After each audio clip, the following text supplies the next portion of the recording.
अस्सलाम वालेकुम जी, क्या हाल है? ठीक है।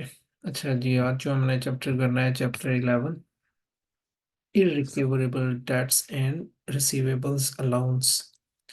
ठीक है। ये चैप्टर F1 में भी मैंने बड़ी अच्छी तरीके से कवर किया है। ठीक है, सेम यानी कॉन्सेप्ट्स वही हैं, थोड़ा सा आपको मजीद यानी निकालने पड़ेंगे कि नेट रिसीवेबल्स कैसे फाइंड होते हैं, रिसीवेबल अलाउंस जो है कैसे डील होता है, इंक्रीज या डिक्रीज हो तो है। तो मैंने F1 में भी ये चीज़ यानी टोटली क्लियर कर दी थी। ठीक है। तो एक किस्म का रिपीट वाला ही टॉपिक है, रिपीटेड कॉन्सेप्ट है यहाँ पे F2 में।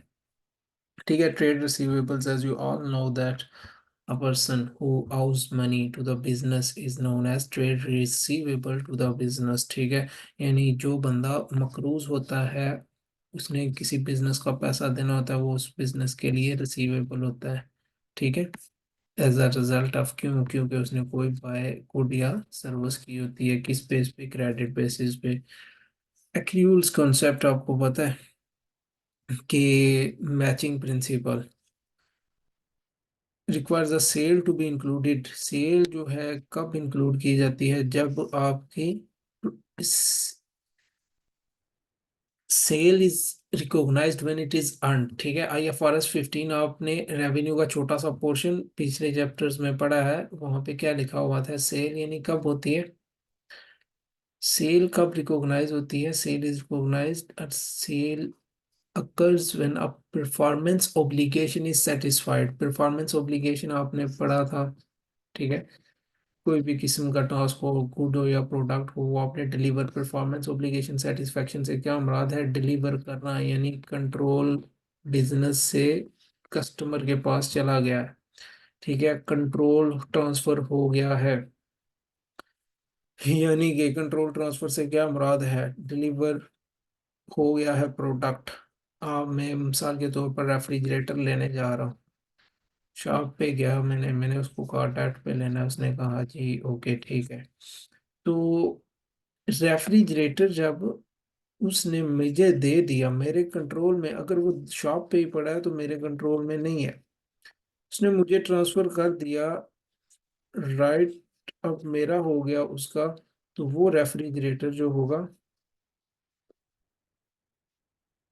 उसकी ओनरशिप अब मेरी हो गई है, तो यानी अब सेल हो गई है। ठीक है। तो ये ट्रांसफर होता है, गुड्स आर डिलीवर्ड, सर्विसेज जो होती हैं ट्रांसफर हो जाए, परफॉर्मेंस ऑब्लिगेशन सेटिस्फाइड हो जाए, तो सेल रिकॉग्नाइज कर देनी चाहिए। ठीक है। तो ज्यादातर हम किस डेट पे सेल रिकॉग्नाइज करते हैं? क्योंकि हमें कैसे पता चलता है? क्योंकि हमने तो अकाउंटिंग करनी होती है। ठीक है। तो हम इनवाइस डेट लेते हैं। इनवाइस डेट, मिसाल के तौर पर अगर मुझे इस सप्लायर ने उसी दिन ही इनवाइस दे दी, तो मैं सेल रिकॉर्ड उस डे पे ही कर दूंगा, यानी उसी डेट पे मैं एज्यूम करूंगा सेल हुई है। अगर इसने मुझे 5 दिन बाद मुझे इनवाइस सेंड की, तो मैं 5 दिन बाद यानी इनवाइस डेट ही सेल डेट एज्यूम करूंगा। अंडरस्टूड? ठीक है। तो सेल की सबको एंट्री पता है, कोई मुश्किल नहीं है। अकाउंट रिसीवेबल आपने जनरेट करना है, सेल अकाउंट। ठीक है। ये लेजर अकाउंट में ऐसी एंट्री होगी, account receivable debit, sales account credit. ठीक है। तो कैश पे हो तो आप ये जानते हैं। ठीक है। नेक्स्ट कॉन्सेप्ट आता है प्रूडेंस। प्रूडेंस पीछे आप पढ़ चुके हैं, मैं आपको बस चीजों पे कहता हूँ इसका लेक्चर लेना है और प्रैक्टिस बहुत करनी है। तो बहुत चीज़ों पे मैं ये भी कह रहा हूँ कि ये थ्योरी बेस है, इनके कॉन्सेप्ट अच्छे से रिवाइज करने हैं। अगर नहीं है तो दोबारा लेक्चर सुन ले पीछे वाला। तो ये बहुत ज़रूरी है कि प्रूडेंस होता क्या है? एहतियात, कॉशियस, कॉशियस रहना आपने हर वक्त। ठीक है। मुहतात रहना कि एसेट्स ओवर स्टेट ना हो, लायबिलिटीज अंडर स्टेट ना हो। ठीक है। तो यहाँ पे एक प्रूडेंस का कॉन्सेप्ट अकाउंट रिसीवेबल में सबसे जबरदस्त सिनेरियो के तौर पर कौन सा यूज होता है? इरिकवरेबल डेट्स के तौर पर और अलाउंस फॉर रिसीवेबल के तौर पर।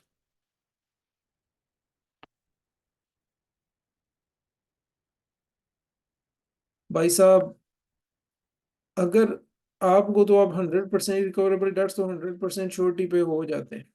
नहीं, अब ये बंदा ही बैंक हो गया है, तो अब तो ये पैसा नहीं दे सकेगा। आपको टोटल रिसीवेबल करने थे $10,000। ठीक है, ये इसमें सब जैन मालिन हसीब जितने भी हैं सब शामिल हैं। अब जैन जो है, एक बंदा बैंक हो गया है, वो उसके लिक्विडेशन हो गई है, उसके सारे एसेट सेल हो गए, उसकी घड़ी तक यानी बिक गई है। ठीक है, तो वो रोड पे आ गया है। ठीक है, तो जैन ने बिजनेस का देना था जी $2,000। अब हमें पता चल गया भाई साहब जैन तो अब दे नहीं पाएगा, तो हमारे रिसीवेबल कितने शो हो रहे हैं? 10,000। तो ये क्या है, 2,000 तो हमें मिलेगा ही नहीं, अब तो किसी किस्म की उम्मीद नहीं रही है। तो हमारे रिसीवेबल ओवर स्टेट नहीं है, ओवर स्टेट है। हम सोच रहे हैं भाई 10,000 हमने लेने हैं लोगों से, भाई 10,000 किधर यार, ये 2,000 तो मिल ही नहीं सकते वैसे, क्यों ये नहीं ओवर स्टेट आपने किए हुए हैं? इस 2,000 को माइनस करो, prudence concept, asset should not be over stated, ये तो बिल्कुल रियलिटी है। 8,000 आ गए जी। दूसरा, अलाउंस फॉर रिसीवेबल, भाई साहब आपको क्या लगता है इस 8,000 में से पूरे के पूरे मिल जाएंगे? नहीं नहीं यार, ये मुझे मालहेन पे भी डाउट है। ये भी नहीं ठीक है, इसका बिजनेस आजकल अच्छा नहीं चल रहा है। तो डिले है, या ये डेट भी ओवर ड्यू कर गई है, तो इस पे भी कुछ डाउट है। मालहेन का बिजनेस फ्लॉप हो जाए या ऐसा वैसा। मालहेन ने देने हैं $1,000। ठीक है, तो ये और भी एक दो बंदे हैं, हसीब है यार, ये भी नहीं ठीक है, खुशहाल है, ये भी नहीं ठीक है। इसने भी यानी हसीब ने 1,000 देने हैं, इसने 2,000 देने हैं। ठीक है, तो ये इन्होंने टोटल टोटल अमाउंट देनी है। आप यानी यार शायद मालियन जो है ना 800 तक दे दे, 200 शायद ना दे सके हसीब यार शायद। तो आपने टोटल एक यानी अमाउंट निकालनी है अलाउंस की। यार हो सकता है ओवरऑल हमें 500 ना मिले इस 8,000 में से।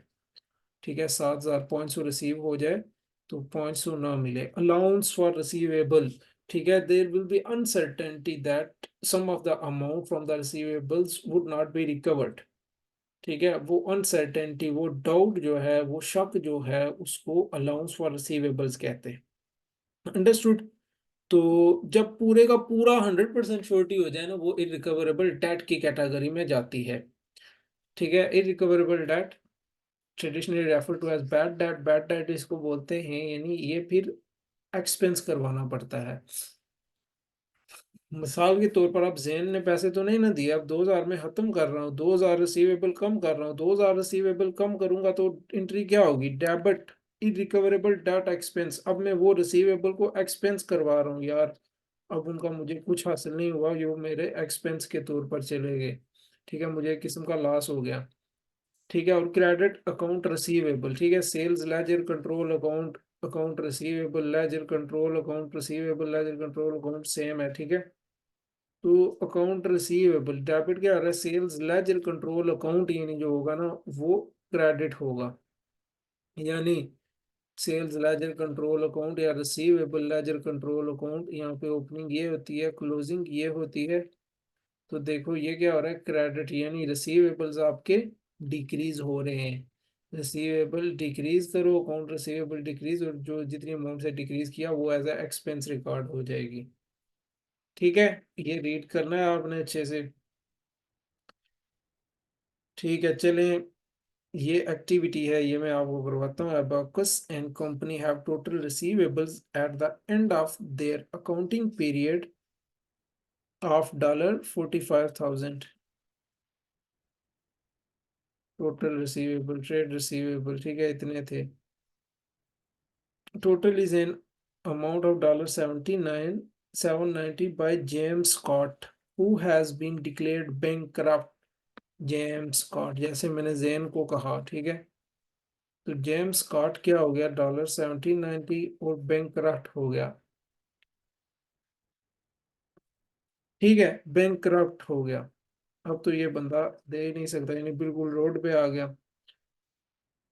In 1240, due from Peter Campbell, who has disappeared. और एक और कस्टमर था जिसको हम लुटेरा कह सकते हैं, बिगोड़ा कह सकते हैं, कि वो कभी आया ही नहीं, कैम्पबेल। 1240 का उसने सामान लिया हुआ था। अब वो नजर ही नहीं आ रहा है, उसका ना बिजनेस का आता पता, ना उसका आता पता, किधर गया है कहीं नहीं, कॉन्टैक्ट ही कोई नहीं। तो भाई साहब ये दोनों क्या हो गए, इरिकवरेबल डेट हो गए। ठीक है, तो इनको क्या करवाना है आपने, इलिमिनेट, राइट ऑफ करवाना है। राइट ऑफ यानी टोटल रिसीवेबल से एलिमिनेट करो इनको। 1240 790 कितना बनेगा, पहले इनको अलग से कैलकुलेट कर लेते हैं। 1240 790, 0 3 1 0 2 2030, ये क्या आ गया, इरिकवरेबल डेट एक्सपेंस। एंट्री क्या होगी, इरिकवरेबल डेट एक्सपेंस डेबिट,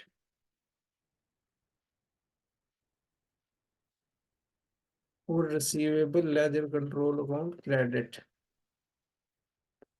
ठीक है, इतने से डिक्रीज हो रहे हैं, और नेट रिसीवेबल्स आपके पास कितने आ रहे हैं, 7924, 42970, ये आपके पास नेट रिसीवेबल्स आ रहे हैं।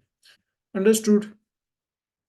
अब क्या है, इरिकवरेबल डेट्स रिकवर्ड, ये के वो यार, अब जो था ना, जिस बंदे ने, ये पीटर बेल कहीं से वापस आ गया यार, शुक्र है। और इसने आके ना हमें पैसे वापस दे दिए।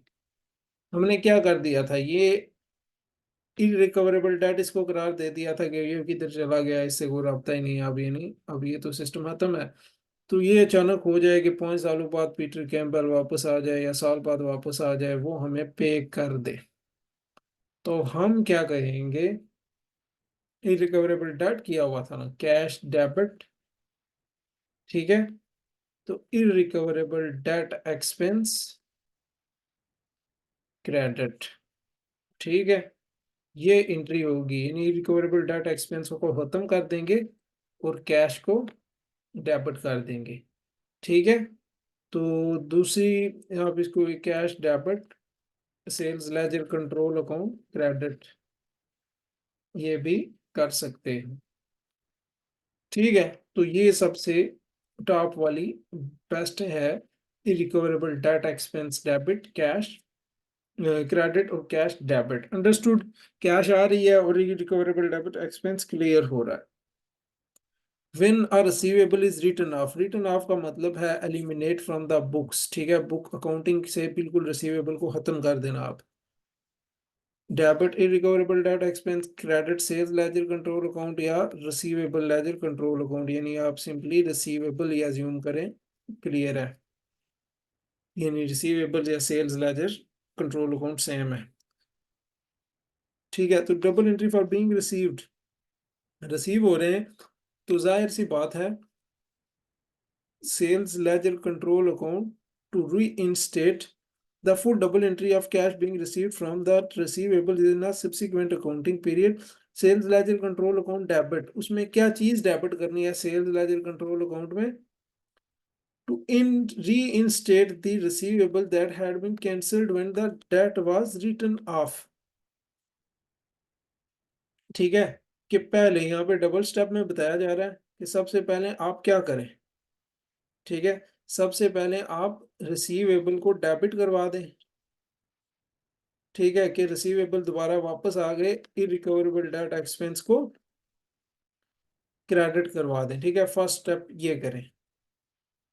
फर्स्ट स्टेप क्या करें, रिसीवेबल्स को दोबारा से बहाल करवाएं। यार ये जो है रिसीवेबल अब हमें मिल जाएंगे, अब जो है इरिकवरेबल डेट को खत्म कर देते हैं। रिसीवेबल को डेबिट किया, इरिकवरेबल डेट एक्सपेंस को क्रेडिट किया, इरिकवरेबल डेट एक्सपेंस खत्म किया। फिर नेक्स्ट क्या करना है, फिर नेक्स्ट करना है cash account debit, second step. ठीक है, और sales ledger control account credit या रिसीवेबल क्रेडिट, यानी ये जो रिसीवेबल, ये सेल्स लेजर कंट्रोल अकाउंट आपने ऊपर डेबिट करवाया ना, अब इसको कैश मिलने पे क्रेडिट करवा दो। अंडरस्टूड, क्लियर है, सबको क्लियर होना चाहिए ये, या सिंप्लीफाई करके सिंगल स्टेप में ही ये एंट्री कर दो तब भी बिल्कुल ओके है। डेबिट कैश अकाउंट कैश आ रही है तो इरिकवरेबल डेट एक्सपेंस खत्म कर दो। क्लियर है? ओके। ये वाली नीचे वाली आप एज्यूम कर लें। कॉन्सेप्ट लेकिन दोनों के बारे में होना चाहिए। ठीक है, ये एक्टिविटी है, करनी है आराम सुकून से, कोई भी मसला नहीं है, पीछे भी आपने किया हुआ है। ठीक है। तो अलाउंस फॉर रिसीवेबल्स को पता है ना, अनसर्टेनिटी के केस में जब डाउट अराइज होता है तो आप कुछ अमाउंट साइड पे रख देते हो, यार ये हमें नहीं मिलेगी। ऊपर मैं आपको इसके बारे में भी बता चुका हूँ। Allowance for receivables reduces the reported trade receivables balance to reflect uncertainties our collectibility, कि हमें पैसे मिलने पे कोई अनसर्टेनिटी है। अनसर्टेनिटी का मतलब डाउट है। ठीक है, not sure that this amount will be collected from the receivables, we are in doubt. ठीक है, मशकूक होते हैं। There may be some amounts due from credit customer where there is some cause for concern that not all amounts may be fully recovered. जो बता रहा हूँ बिल्कुल वही थ्योरी ही है। ठीक है, कि जो हम एज्यूम कर रहे हैं कि क्यों क्यों नहीं मिल सकता, यार इसने तो ओवर ड्यू हो गया, मान लें इनको 5 मंथ में पे करना था, अब छठा मंथ जा रहा है। ठीक है, तो इसका तो जैन का बिजनेस नहीं अच्छा जा रहा है, हसीब का भी नहीं सही चल रहा है। जाफर जो है, जाफर तो बिल्कुल गायब भी हो गया है, समझ ही नहीं आ रही है। वैसे भी जाफर क्लास में भी जो है ना, कम ही जो है एक्टिव होता है, व्हाट्सएप पे भी। ठीक है, तो जाफर तो नजर ही नहीं आ रहा है, यार ये तो कहीं चला गया है। ठीक है, तो ये हमें इनसे कैसे पैसे वसूल होंगे यार, बड़ा मुश्किल लग रहा है। ठीक है, हम कहते हैं यार ये थोड़े थोड़े इनमें से जो है, मुझे लगता है 800 इससे नहीं रिकवर होंगे, 700 इससे नहीं, 300 इससे नहीं। तो वो हम अलाउंस क्रिएट करवाते हैं एक एस्टिमेट लगा के। ठीक है, तो वो ये एस्टिमेट चेंज होता रहता है। चेंज कैसे होता रहता है? क्योंकि एस्टिमेट होता है और ये प्रीवियस ईयर प्रैक्टिस की बेस पे चेंज होता रहता है। ईयर 1 में हमारा नया बिजनेस है, हमने एस्टिमेट लगाया यार हमें टोटल 8,000 लेने हैं लोगों से, तो 500 नहीं मिलेंगे शायद। ठीक है, तो हमें जो है नेक्स्ट ईयर में पता लगा, नेक्स्ट ईयर एंड पे हमें ये सब जो कैलकुलेट हुए ना, हमें पैसे मिले टोटल 7,200। 800 रुपये नहीं मिले लोगों से। तो हमने नेक्स्ट ईयर में कितना डाउट क्रिएट करवाना है? 800 का डाउट क्रिएट करवाना है। अलाउंस फॉर रिसीवेबल 800 रखना है। ठीक है यार, ये पिछले साल हमें 800 नहीं मिले था, इस साल भी शायद 800 ना मिले। ईयर 3 में हमने क्या किया? ईयर 3 में हमें जब मिले पैसे तो समझ लें 7600 मिल गए। ठीक है, हमने कितने रखे हुए थे अलाउंस? 800 नहीं मिलेगा, लेकिन 400 नहीं मिला। ठीक है, तो नेक्स्ट ईयर हम ईयर 4 में कितना अलाउंस रखें? ईयर 4 में हम 400 का अलाउंस रखेंगे। ठीक है, पास्ट प्रैक्टिस की बेसिस पे, क्योंकि अब हमें सिर्फ 400 नहीं मिला है। देखें यहाँ पे ये तो रिडक्शन हो रही है, अलाउंस रिसीवेबल में रिडक्शन हो रही है। अलाउंस रिसीवेबल में रिडक्शन हो तो अलाउंस रिसीवेबल की एंट्री क्या होती है? ठीक है, एंट्री होती है irrecoverable debt expense debit, allowance for receivable credit. ठीक है, इंक्रीज हो रहे हूं तो ऐसे, अगर डिक्रीज हो रहे हूं अलाउंस, अलाउंस डिक्रीज हो रहे हैं तो क्या? Reverse entry, allowance for receivable debit irrecoverable debt expense credit. ठीक है, ये यहाँ पे इरिकवरेबल डेट एक्सपेंस के तौर पर रिकॉग्नाइज हम करवा रहे हैं, लेकिन it is not fully, receivables are not fully eliminated from the accounts। receivables को हम completely eliminate नहीं कर रहे हैं कि फुली तौर पर रिकवर नहीं होंगे, हम सिर्फ डाउट में हैं। लेकिन जिसका 100% श्योरिटी हो जाए कि मालेन का तो बिजनेस ही फ्लॉप हो गया, वो रोड पे आ गई है, तो अब वो पे कर ही नहीं सकती है, तो उसका फिर हम कंप्लीटली अकाउंट में से ही रिसीवेबल्स रिमूव कर देते हैं। कोई फिर डाउट वगैरह का चक्कर ही नहीं होता, शॉर्टी हो जाती है। तो डाउट हो हमें कि यार ये इतना नहीं रिकवर होगा, तो उस हिसाब से ये। ठीक है, तो ये बिल्कुल सेम एंट्रीज लिखी हुई हैं। The allowance is assessed and adjusted each accounting year and. ठीक है, एस्टिमेट होता है और हर अकाउंटिंग ईयर में असेस किया जाता है और चेंज भी हो जाता है। तो अगर एन इंक्रीज हो तो ऐसा, recoverable data expense debit, allowance for receivables credit, और डिक्रीज हो तो रिवर्स प्रोसेस हो जाएगा अगर इसके रिलेटेड क्वेश्चंस करते हैं। एग्जाम्पल है, गौर से तवज्जो से देखनी है। जेम John Stamp had trade receivables totalling $68,000 and an allowance for receivables of $3,400। Allowance for receivable कितना है? ये 1 जनवरी का बता रहे हैं, ओपनिंग बता रहे हैं। ओपनिंग एंडिंग डेट्स बड़ी इंपॉर्टेंट है पूरी काउंटिंग में, ये बहुत ज्यादा जहन में रखनी है। During the year ended 31 December 2006 John Stamp made credit sales of $3। ये भी ओपनिंग ट्रेड रिसीवेबल्स है, ठीक है। क्रेडिट सेल्स उसने कितने की? $355,400। फिर उसने कलेक्टेड कैश, कैश रिसीव्ड कितने की हुई? 3,40,000। ठीक है, ये सारी की सारी कैश फ्रॉम रिसीवेबल्स है। यहाँ दो चीजें आ सकती हैं, यहाँ पे क्या कहें, कैश, कैश सेल्स भी आ सकती हैं, और आपने रिसीवेबल्स लेजर में आपको पता है सिर्फ और सिर्फ क्रेडिट सेल्स इंक्लूड होती हैं, कैश सेल नहीं होती है।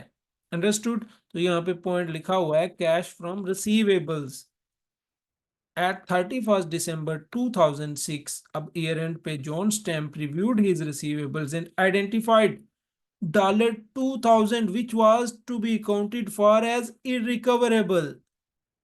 ठीक है, $2,000 ये क्या है, इरिकवरेबल थे, यानी नहीं रिकवर हुए, ये बैड डेट्स डिक्लेयर हो चुका है, तो ये इरिकवरेबल डेट $2,000 से। ऐसे पहले आप अलग अलग इंट्रीज कर लिया करें, डायरेक्ट जो है अकाउंट बना के देख लिया करें उसमें adjustment. In addition, at that date he estimated that amounts totalling $5,000 were over due, that an allowance should be made for this amount. Year end पे उसने कहा, ये तो अलाउंस, ये ओपनिंग अलाउंस था ना, कि हमने स्टार्ट होने पे ये कि इतने बंदे नहीं देंगे, इतना पैसा नहीं देंगे। तो एंड पे, ईयर एंड पे, क्लोजिंग पे हमें पता लगा कि 5,000 हमें नहीं मिला, रिकवर नहीं हो सका इस साल, यानी 68,000 में से। तो हमने क्लोजिंग अलाउंस हमारा क्या हो गया, 5,000। ठीक है, अभी देखते हैं, लेजर बनाते हैं। सबसे पहले रिसीवेबल्स का लेजर बनाते हैं, control account. Opening trade receivables क्या है, 368,000। ठीक है, और फिर ये क्लोजिंग हमें फाइंड करना है। यहाँ पे ये क्या है, क्रेडिट सेल्स इंक्रीज होता है 3,54,000, कैश रिसीव्ड से डिक्रीज होता है 340,000, इरिकवरेबल डेट से डिक्रीज होता है $2,000। ठीक है, तो 68,000 ये इंक्रीज हो रहा है, इरिकवरेबल डेट ये जो हमें बिल्कुल छोटी हो गई है, उतने से आपने वो लेजर डिक्रीज करना है। तो ये कैश रिसीव्ड तो बैलेंस कैरी डाउन, कितने रिसीवेबल आपके लेने हैं टोटल किया तो 80,000।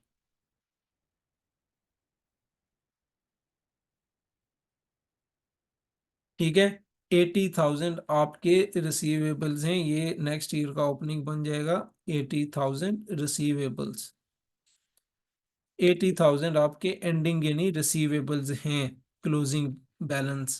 क्लियर है, ये रिसीवेबल्स का लेजर बन गया। नेक्स्ट जो है अलाउंस फॉर रिसीवेबल्स का बनाए तो, ठीक है, एक किस्म का रिसीवेबल को रिड्यूस करता है अलाउंस फॉर रिसीवेबल्स जो होता है, तो रिसीवेबल को रिड्यूस करता है, इसकी नेचर फिर रिसीवेबल्स के उल्ट है। ओपनिंग अलाउंस कितना था, 3,400, क्लोजिंग कितना है जी, 5,000। ठीक है, तो बैलेंसिंग फिगर क्या है, इंक्रीज हुआ है डिक्रीज हुआ? ओपनिंग 3400 था, क्लोजिंग 5000 था, तो ये 1600 से इंक्रीज हुआ। 1600 से इंक्रीज हुआ तो इसकी एंट्री क्या होगी 1600 की? इरिकवरेबल डेट एक्सपेंस की वजह से ये इंक्रीज हुआ। Irrecoverable debt expense debit, allowance for receivable credit. 1600 से ये इंक्रीज हो रहा है जिस अमाउंट से। अंडरस्टूड? ठीक है, फिर लास्ट जो होगा हम बनाते हैं इरिकवरेबल डेट्स का लेजर। अलाउंस फॉर रिसीवेबल का देख लें। ठीक है, तो नेक्स्ट जो हम बनाते हैं इरिकवरेबल डेट्स का। इरिकवरेबल डेट्स में क्या क्या एडजस्टमेंट्स हुई जी? एक्सपेंस अकाउंट है पहले तो 2000 से sales ledger control account decrease हो रहा है। फिर क्या है भाई? फिर यहाँ पे ये 2000 क्यों किसका हिस्सा है? ये प्रॉफिट एंड लॉस में क्या चीज जाएगी? 2000 प्लस, प्लस और क्या जाएगी? 1600। 1600 से और क्रिएट हो रहा है इरिकवरेबल डेट एक्सपेंस। किसकी वजह से? अलाउंस फॉर रिसीवेबल की वजह से, क्योंकि वो इंक्रीज हो रहा है। तो 2000 प्लस 1600 और ये 3600 किधर जाएगा?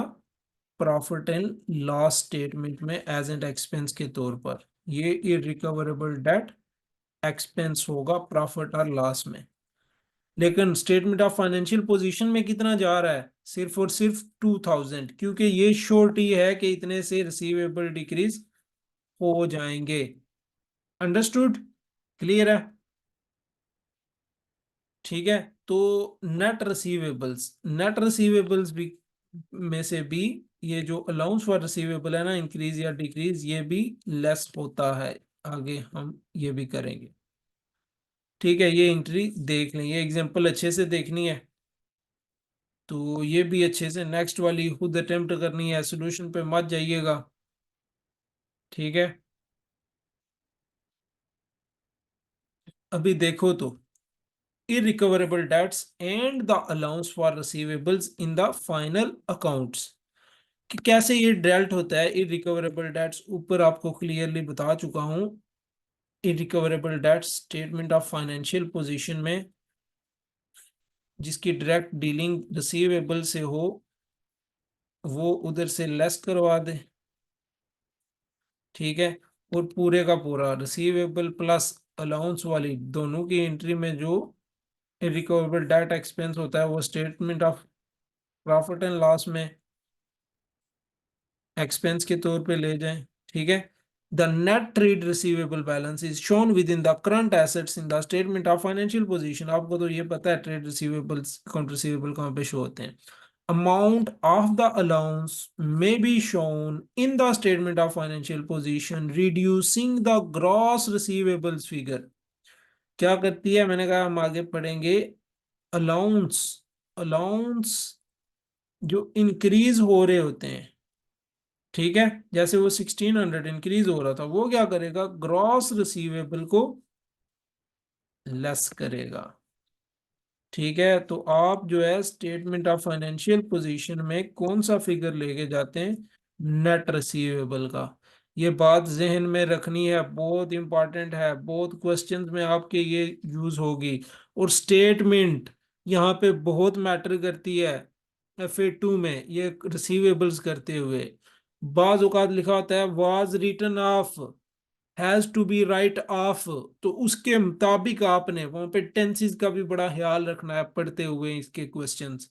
ओके, तो स्टेटमेंट ऑफ प्रॉफिट और लॉस दोनों चीजें बताई। Irrecoverable debts return of any increase और decrease in allowance for receivables. ठीक है, तो वो नेट हो गए इरिकवरेबल डेट एक्सपेंस की सूरत में जाएगा। इंक्रीज हो रहा है allowance, increase in allowance for receivables क्या होगा? ठीक है, ये माइनस होगा एक्सपेंस के तौर पर। डिक्रीज हो रहा है तो ये एक्सपेंस को कम करेगा। अंडरस्टूड? क्लियर है? डिक्रीज होगा तो कैसे एक्सपेंस को कम करेगा? डिक्रीज होगा तो ऐसे एक्सपेंस को कम करेगा, क्योंकि भाई साहब ये क्या है, क्योंकि रिसीवेबल्स का उल्ट है, क्योंकि रिसीवेबल्स हमें कम इकट्ठे हो रहे हैं, इसलिए अलाउंस इंक्रीज होगा। अगर रिसीवेबल ज्यादा कलेक्ट हो रहे होंगे, अलाउंस डिक्रीज होंगे, तो हमें तो फायदा होगा ना, हमारा एक्सपेंस कम होगा। ठीक है, समझ आई? What is a contra? Contra क्या आता है? एक दूसरे के मुतबादले, एक दूसरे के उल्ट। Contra against each other, against each other, against each other, two sided. ठीक है, इधर भी जा रहा है, इधर भी जा रहा है, टू साइडेड इफेक्ट, कॉन्ट्रा। ठीक है, against each other. Jain, Jafar, Jain ने जाफर को सेल की, जाफर ने जैन को भी सेल कर दी। ठीक है, जैन परचेज करता है जाफर से, जाफर भी परचेज कर लेता है जैन से। ठीक है, दोनों का बैलेंस ऐसे बना, $100 देने हैं जैन ने जाफर के, जाफर ने भी जैन के देने हैं $80। समझ आई? तो कॉन्ट्रा बैलेंस यहाँ पे क्या है? कॉन्ट्रा बैलेंस है $80, $80। ठीक है, जैन भी अकाउंट रिसीवेबल है जाफर का, जाफर भी अकाउंट रिसीवेबल है जैन का। ठीक है, तो ये आप खत्म कर सकते हो, यानी दोनों की entry, account receivable to sale, ठीक है, सेल्स अकाउंट, और इसी तरीके से परचेज टू पेबल अकाउंट होगी। आप इन दोनों को खत्म कर सकते हो, account receivable purchase account payable को। कैसे? अकाउंट पेएबल डेबिट कर दो 80 से, अकाउंट रिसीवेबल क्रेडिट कर दो 80 से। ठीक है, तो ये डिक्रीज होते जाएंगे, दोनों का क्लियर हो जाएगा हिसाब किताब जो इनके सिमिलर होंगे। फिर $20 जैन ने सेल की हुई है जाफर को, तो जाफर ने वो इसको देने होंगे। अंडरस्टूड? कॉन्ट्रा का मतलब समझ में आया? ठीक है, एक दूसरे के जब पे करने होते हैं तो वो आपस में पैसे कट किए जाएं, तो दैट इज कॉन्ट्रा। तो ये इंडिविजुअल लेजर में भी इसका रिकॉर्ड कर देना चाहिए। ठीक है, वैसे तो कंट्रोल अकाउंट में पर रिसीवेबल कंट्रोल अकाउंट में, परचेजेबल लेजर कंट्रोल अकाउंट में, पेबल में होता है।